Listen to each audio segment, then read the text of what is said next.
It won't be easy or even likely, but there is indeed a path to the college football playoff for the Florida Gators in 2024.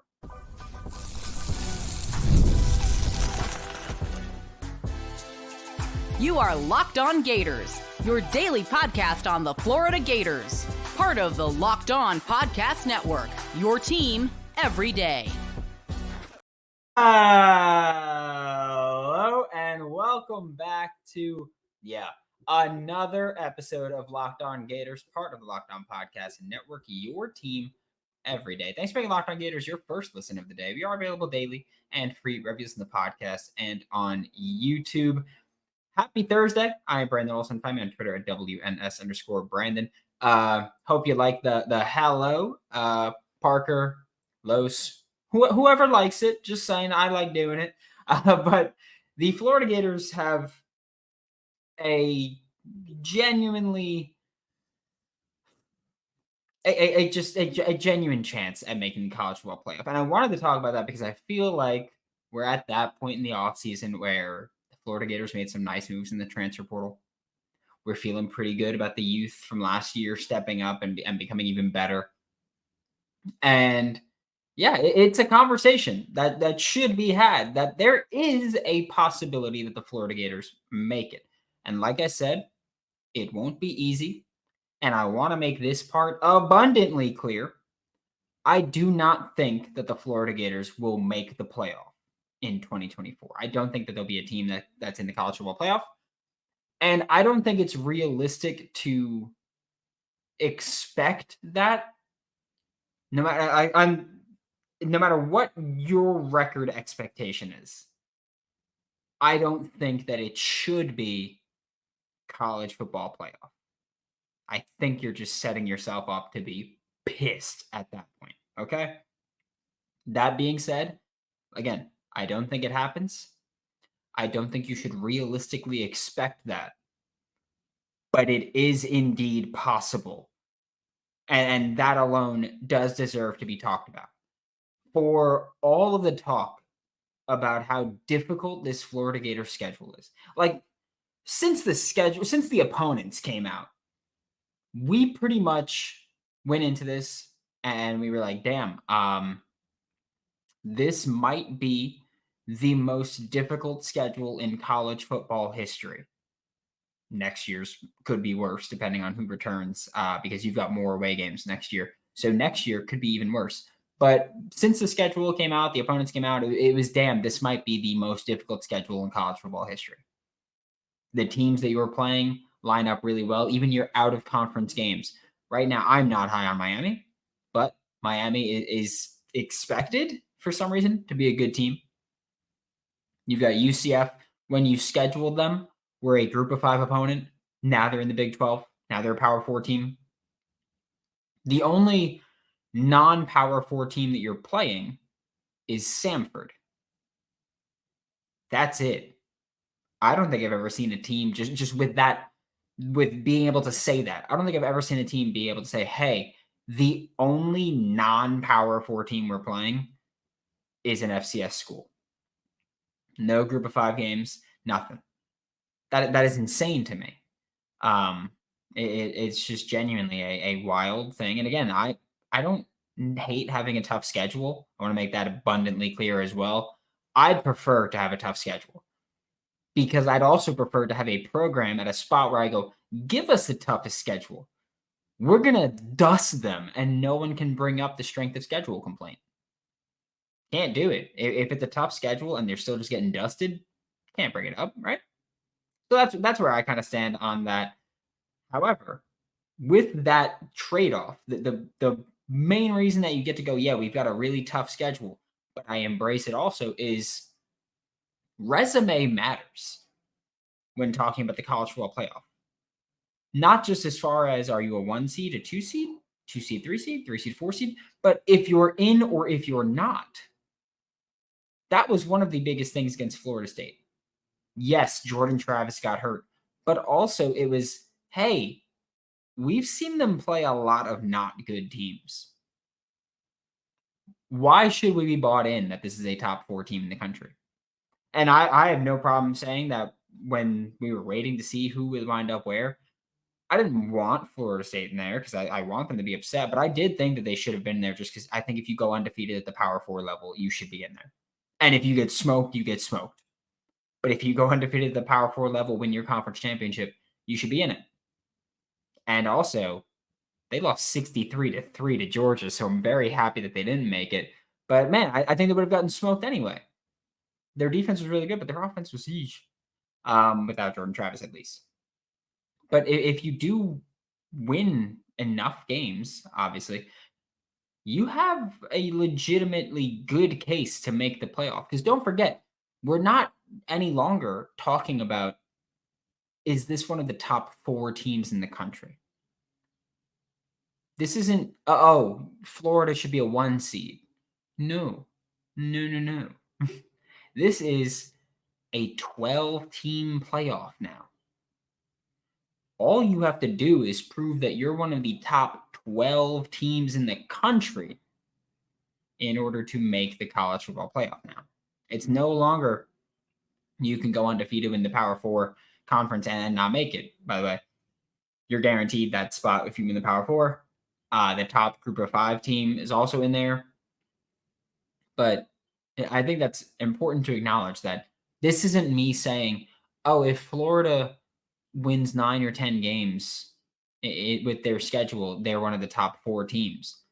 I'm saying it, you can make the case to squeak in at number 12. And I think that's a fair argument to make. I do. I don't think it happens, but I think it's fair to just bring up the possibility of that. I think you've absolutely got a case there, especially when you talk about Florida right now as things are presently standing. Miami's number 24, Texas A&M's number 25, Tennessee's number 16, Kentucky's number 23, Georgia's number 1, Texas is number 4, LSU's number 12, Ole Miss is number 6, Florida State's number 15. Every game except Samford, Mississippi State, and UCF are against ranked teams. That's it. You got 9 ranked opponents on the schedule right now. So when you talk about can they make it, should they make it, what record do they have to get to? That goes into it. Context matters here. And if you've ever paid attention to the show, you know context matters. Last season, there were 4 teams that went 10-2 that finished in the top 12. No teams were 9-3 and finished in the top 12, but LSU and Arizona were 9-3 and they went 13-14 with considerably worse resumes. And even the 10-2 teams had what would be worse resumes if the Florida Gators went 9-3. Potentially, we'll talk about that pairing because again, the Florida Gators, I think if you go 10-2 with the schedule, you're in no matter what. I think most teams, if you go 10-2, you're in. Florida Gators can go 9-3, which is their best case at making the playoff. 9-3, or their most likely scenario, making the playoff. It'll be tough. We'll talk about that in a second. First, we're going to get a quick word from Game Time. Game Time makes getting NBA Finals tickets even easier and faster. Prices on the Game Time app actually go down the closer that you get to tip-off. And with killer last-minute deals, all-in prices, views from your seat, and their lowest price guarantee, Game Time takes the guesswork out of buying NBA tickets. You can also buy concert tickets. I've told you before. Mid-late July, I think it's July 23rd is the exact date, that Mexican OT is going to be in Brooklyn. I will be in Brooklyn to watch that Mexican OT. This Monday, Anita will be in Brooklyn. I will be in Brooklyn to go see Anita perform. Yeah, I'm trying to go to a Bailey Funk experience. That's what I'm looking forward to. It's going to be really sick. Take the guesswork out of buying NBA Finals tickets with Game Time. Download the Game Time app, create an account, and use code Locked On College for $20 off your first purchase. Terms apply. Again, create an account, redeem code Locked On College for $20 off your first purchase. Download Game Time today. Last minute tickets, lowest price guaranteed. Thanks for making Locked On Gators your first listen of the day every day. We are available daily and free wherever you listen to the podcast. And we're sticking with the Florida Gators can go 9-3. Again, if Florida goes 10-2, you're in the playoff. If you go with this schedule and you go 10-2, you're in the playoff. Those most likely losses being what? Georgia and Texas, 2 other playoff teams. If you go 10-2, you're in the playoff. If you go 9-3, you can make the case Again, it is important to acknowledge that that would be setting a new precedent at 9-3 to finish in the top 12 there. But how can you make that case? The most likely result, if Florida were to go 9-3, again, this is just me saying that if Florida were to go 9-3, the most likely losses on that schedule are Georgia, Texas, and Ole Miss, the three highest ranked opponents that you have right now. Because again, as it presently stands, things will change. Georgia's 1, Texas is 4, and Ole Miss is 6. So if you're going to lose any 3 games, you could say it's those 3 would be your best case for the playoff, right? Because if you go 9-3 and you've now beaten number 24 Miami, number 25 Texas A&M, number 16 Tennessee on the road, number 23 Kentucky, you've beaten number 12 LSU, number 15 Florida State on the road, you can make a very good case that, hey, the only losses have been to the elite of the elite. You should be in there. One loss would be a neutral site, one would be on the road, and one would be at home too. So, because again, location matters. When we talk about resume, strength of schedule, everything, it all matters. If you go into the swamp and beat the Florida Gators, that's way different, especially under Billy Napier with how things have gone. If you go into the swamp and beat the Florida Gators, that holds a lot more weight than if the Florida Gators come to you and you beat them, because they've been significantly worse on the road. So that matters as far as an opponent like Ole Miss. That would be a big resume booster if Florida is a 9-3 team and you were the only team to go into their home and beat them. That matters, especially when they had multiple ranked games at home. When you beat them, those would be your highest ranked opponents. At that point, you can say, hey, we've beaten everybody except 3 top 6 teams. We've beaten a number 12. We've beaten a number 15. Like, we've beaten multiple ranked teams. We just lost to the best teams. Even if you think, hey, we're going to make it whatever it is, like we should be there. And that's a damn good case, I think. I do think that's a really good case. I think that's also your most likely case. Because again, if you go 9-3, it's tough to make the college football playoff. I know that so many Florida Gators fans go, oh, if we go 9-3, we should be in the playoff. I don't care anything else. That's just not how it works. If you go 9-3, you have a really good case, but it also matters when those losses come. Your alternate case, and I know a lot of Florida Gators fans are going to hate to hear this, you lose to Tennessee. You lose to Tennessee on the road. You lose to 2 of these 3. Georgia, neutral site, Texas on the road, Ole Miss in Gainesville. I think that if you can go out of Georgia, Texas, and Ole Miss, who are all 3 right now top 6 teams, and you beat one of them, you lose to 2 of them. Let's say you lose Georgia and Texas, you beat Ole Miss, you go undefeated at home. Okay? You lose Georgia at a neutral site, you lose Texas on the road, and you lose Tennessee on the road. The fact that you went on the road where it's really tough to play, and again, this is assuming that all losses are relatively close. A touchdown or less, we'll say. Like, you're not getting blown out. So even the games that you do lose, you can't get blown out. Let's say you lose by 7 to Georgia, by 6 on the road to Texas, and by 3 on the road to Tennessee. Okay? That's still a pretty good case because you defended your home turf. You won every home game there was. You lost to Georgia, who is, again, probably going to be a top team.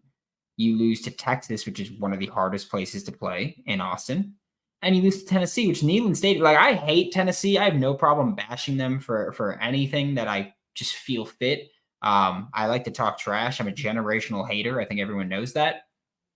However, I will also say that Neyland is one of the hardest places to go and win.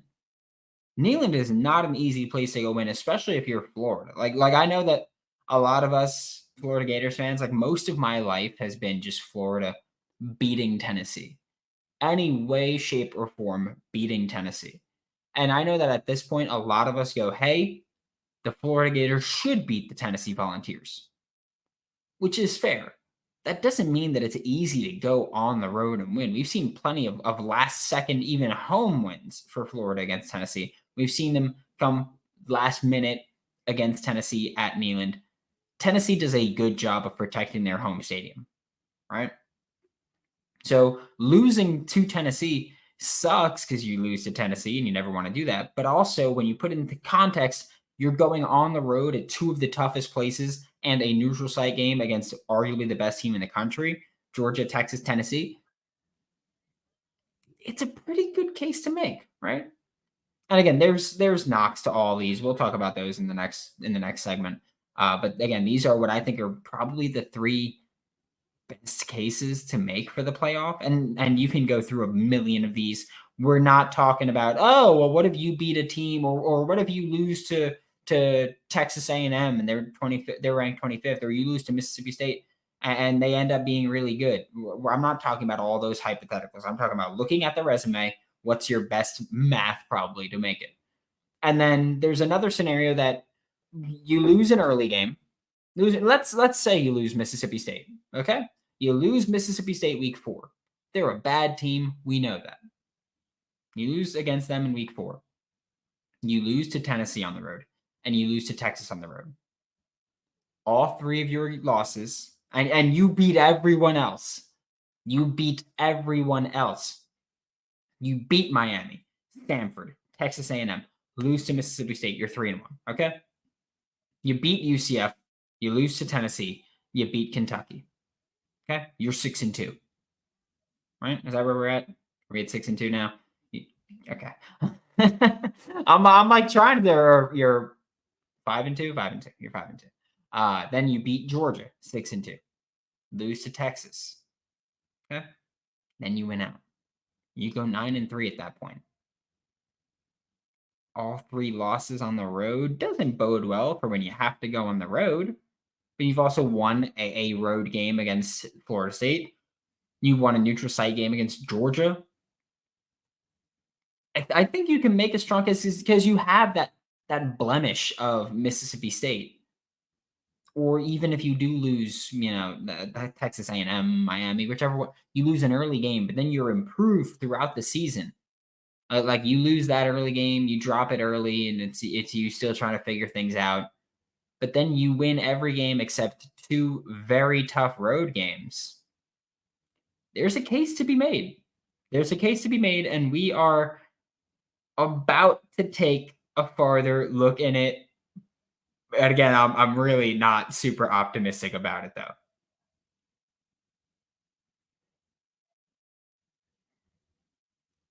To wrap up today's episode of Locked On Gators, with the 9-3 case, it's still hard to sell me on getting into the playoff, getting into the college football playoff.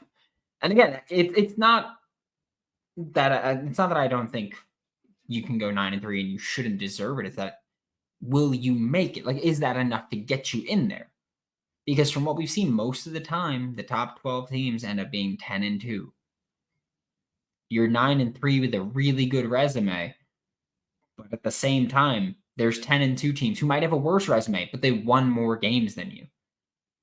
And what if they won those games? And this is not even talking about the possibility of, hey, let's say you go 10-2, Georgia goes 10-2, you beat Georgia, you're in the SEC champion. Like, this isn't even to talk about those possibilities. This is regular season.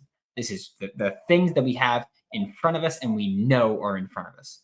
Not adding hypothetical games with the conference championship, not adding those.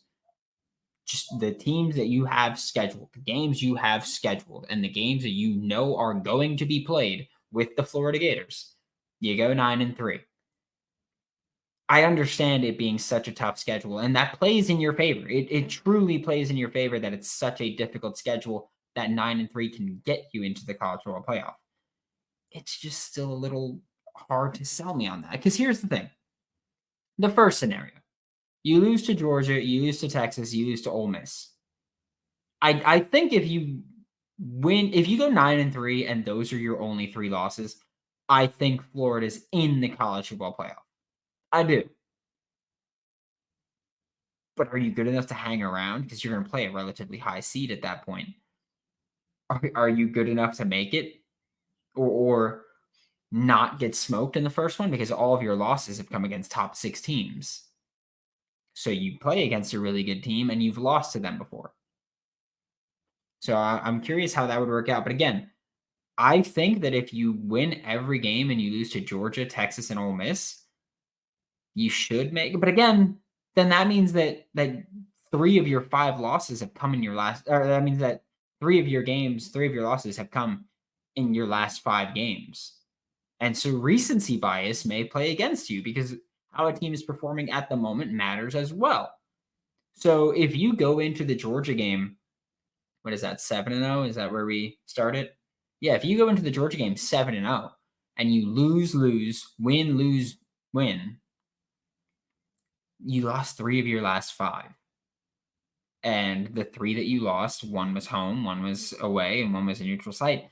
So even at that point, do the recent losses make the college football playoff committee go, you know what?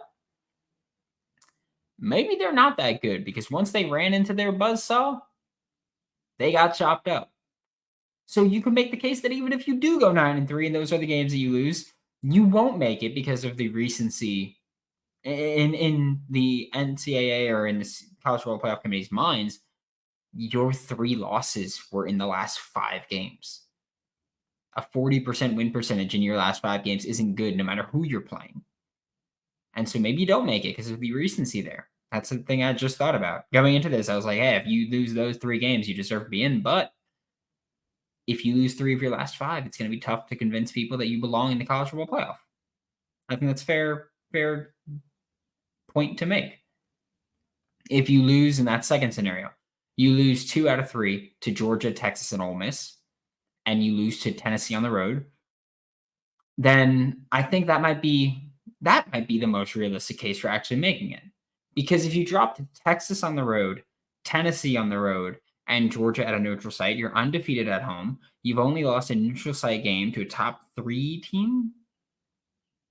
3? And then on the road, you've lost the other 2 in 2 places that are very hard to win games. 2 places that right now Texas is a college football playoff team by rankings, and Tennessee is not far off. 16 isn't far from 12, right? Then maybe you do have a good case there because that means that you've won 3 of your last 5. And the only 2 that you lost, 1 was neutral site, 1 was on the road. You won a home game against Ole Miss. You won a home game against LSU, and you won a road game against Florida State. Especially because if you lose Georgia and Texas, beat Ole Miss, LSU, Florida State, that means that you're now on a 3-game win streak against ranked opponents going into the rankings coming out or going into the, I guess, conference championship, depending on how things work out with Georgia. But at that point, you would need Georgia to lose more games because they beat you. So you would need to have a better record than that in conference. But again, that could be your best case to make it, because then also you don't win the conference championship, but you don't lose in the conference championship. So you don't have another loss thrown on. Whereas if Georgia plays whoever, maybe they beat them bad enough where they drop below you, and now you're ahead of them there. It's again, this is Charlie Day connecting the conspiracy board, but this is just it's one of the possibilities. But again, it's I think that might actually be your best realistic case. And then the least likely scenario, but the most earned it scenario is probably that last one where you lose early, Texas A&M or Miami hypothetically, or Mississippi State, lose on the road versus Texas and Tennessee. But again, and that means that in your last 5 games, you beat Georgia, Ole Miss, LSU, Florida State. It's hard to look at that team that dropped an early game. Look at that team that dropped 2 tough games on the road, but then won 4 of those last 5 against Georgia, Ole Miss, LSU, Florida State, and a loss to Texas. It's hard to keep that team out. It's hard to look at that team and say, hey, you don't belong here. Like, you've beaten 4 ranked opponents in your last 5 games, and the 1 loss was on the road. It's hard to look at that team and say you don't belong here, at least in my opinion. So what are your thoughts? Let me know. Thanks for making Locked On Gators your first listen of the day every day. We are available daily and free wherever you listen to the podcast and on YouTube. We'll be back tomorrow. Brian Smith talking some recruiting for the Florida Gators. For Locked On Gators, I'm Brandon Olsen. Don't forget to follow me on Twitter at WNS_Brandon. Find all my written work with Giants Country and NFL 33, and I'll see you all next time.